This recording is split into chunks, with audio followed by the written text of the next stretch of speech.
With David Stearns on board as the New York Mets Vice President of Baseball Operations, what do the Mets need to do to contend in 2024 and beyond? Let's talk about it.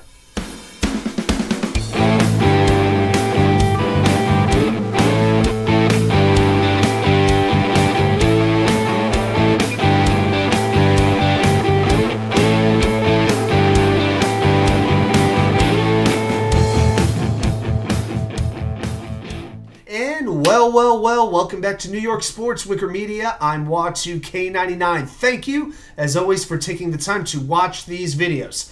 So I'm glad that David Stearns is now officially on board as Vice President of Baseball Operations. Steve Cohen gets the man that he has wanted for 3 years. Finally, he was able to get him, and now Stearns has a lot to do. He has a lot of big decisions to make, and not just with the on-field team, but also with scouts, all these different types of positions.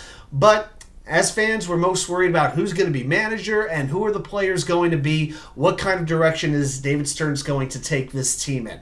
Now, I want to say this. As far as the manager goes, I'm not necessarily sold on one candidate. 2 years ago, I wanted Buck Showalter. I'm glad the Mets got him.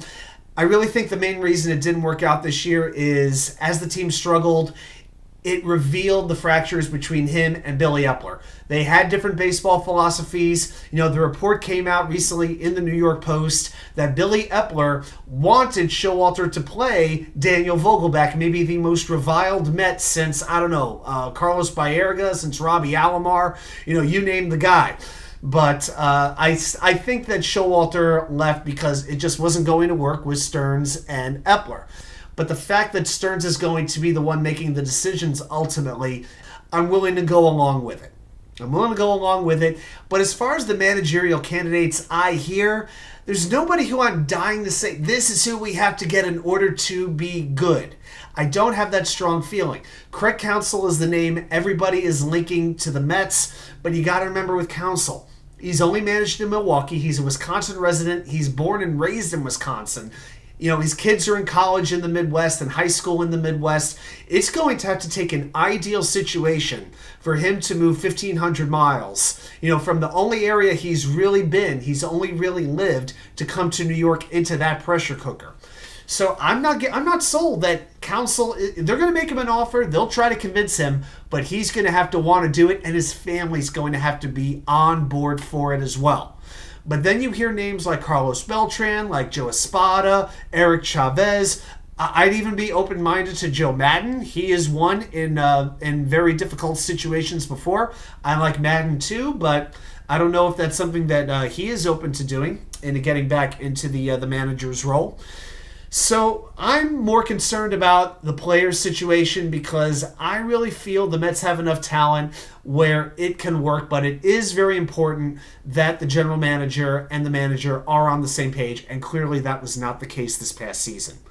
But here's what I think the Mets need to do. The first step is signing 2 legitimate starting pitchers. Now, when I say legitimate, I mean they are in that rotation, no question, you can rely on them. Now, this year, you cannot include Shohei Ohtani as part of that mix because Ohtani is recovering from Tommy John surgery, and he will not be pitching this season. You can count on it down the road, maybe, but not for this season. Again, this is his second UCL injury, so I'm a little worried about that. Now, ultimately, I want 3 starting pitchers, but if for the 5th spot you decide to have David Peterson, Tyler McGill, Joey Lucchesi, Jose Butto, and Mike Vassell all compete for the number 5 spot, I'll live with it.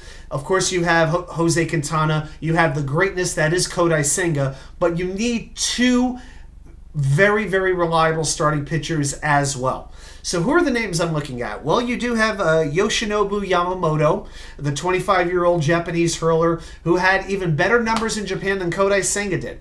The Mets have been scouting him this season. This season, Yamamoto has a 1.61 ERA, 110 strikeouts in 100 innings. He is a 4-time All-Star, a 2-time Pacific League MVP, 2021 and 2022, and he's won the Sawamura Award 2 times. That's Japan's equivalent of the Cy Young Award. He would fit right in. He has a great command of a 90s mile-an-hour fastball. He's got a great swing and miss splitter and a high spin curveball. 3 excellent pitches. He would fit in beautifully with the New York Mets. Now, besides that, Blake Snell, he's going to be a free agent. He is going to win the NL Cy Young Award. I'd love to have him, but I think he's going to get a ton of money. I don't know if he's going to leave San Diego, but it's going to be very, very interesting.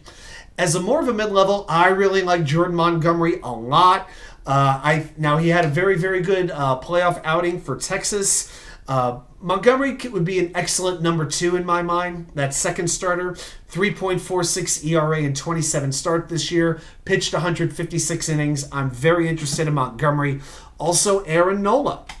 He's going to be available. Could that be a little bit of revenge on Philadelphia for them taking Zach Wheeler in free agency? I'd be interested in taking Nola and putting him in New York as well. Now, as far as maybe some debt pieces, you could even bring back Seth Lugo. He has a player option for $7.5 million that I think he's going to turn down.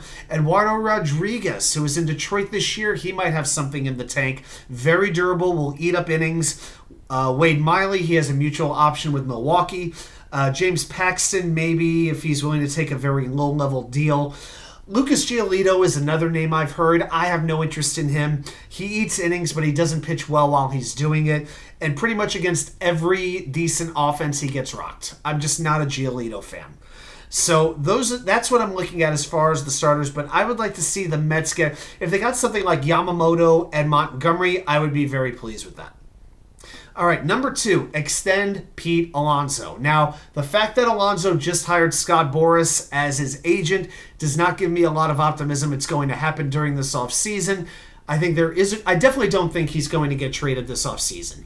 I really don't. David Stearns, he has to know if he comes in and the first thing he does is trade the character, the premier slugger, maybe the best position player the Mets have ever had.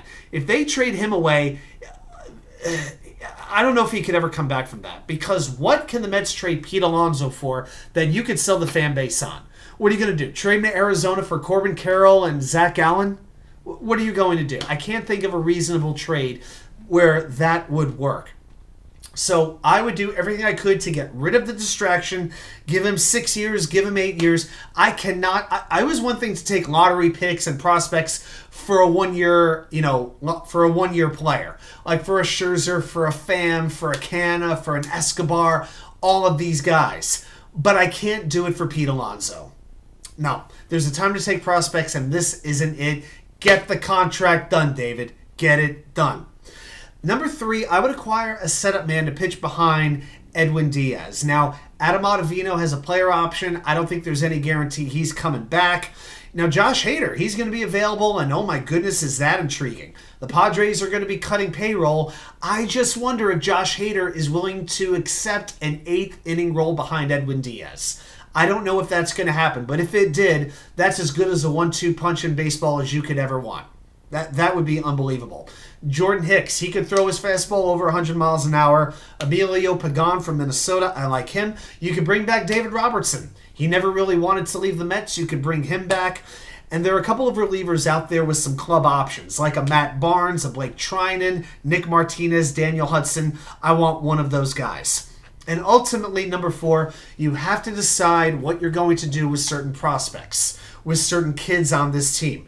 What are you going to do with Brett Beatty? Does he compete for third base? Ronnie Mauricio, where does he play? He showed enough with his bat that he can play, but are you going to put him at second base, third base? Does he compete for time? Do you make him a DH? Does Mark Vientos have a place on this team as a DH? I hope I don't ever have to see him in the field again, but do you trust him as your right-handed designated hitter? Does DJ Stewart have a place? He hit very well in that left-handed role. If we have to go to a DH sort of platoon with DJ Stewart and Mark Vientos, personally, I'm all right with that. Jeff McNeil, he got a contract extension, but where does he go? Do you plug him in the outfield? All right, so that's another question as well. Starling Marte is an enormous question mark. He was never right this season after he had the double groin surgery. Can you count on him? And if you can't, then how do you reshuffle the deck? I think Starling Marte is one of the biggest X factors with the Mets. He's got 2 years left on his contract, and really, once his health went down, the Mets went down, and they have never recovered from it. And then you also have to factor in the next generation. Luisangelacuna, Jett Williams. Drew Gilbert, where do these guys play? Is there a spot for them in the future going forward? So you really have to have a very good assessment on what players you believe in, what players have starting jobs, what players can compete for a spot, and then that in turn will affect free agency. So I believe the Mets need to focus the bulk of their free agency attack on pitching. They need at least 2 starting pitchers, maybe 3, and I think at least 2 relievers, because we can't come back with Drew Smith, Trevor Gott, Grant Hardwig, and all these guys. I'm fine with Brooks Raley. Thank God Edwin Diaz will be back. But outside of that, how many people in this bullpen can really be trusted? It's really hard to think of any of them. So hit that bullpen, hit that starting rotation. Those are the absolute priorities. Extend Pete Alonso. If you want to bring in another bat, I'm fine with it. But the most important thing that they can do is figure out which of these prospects deserve an opportunity to play every day in 2023, who deserves in 2024, who deserves to compete for time, and who does not have a place going forward.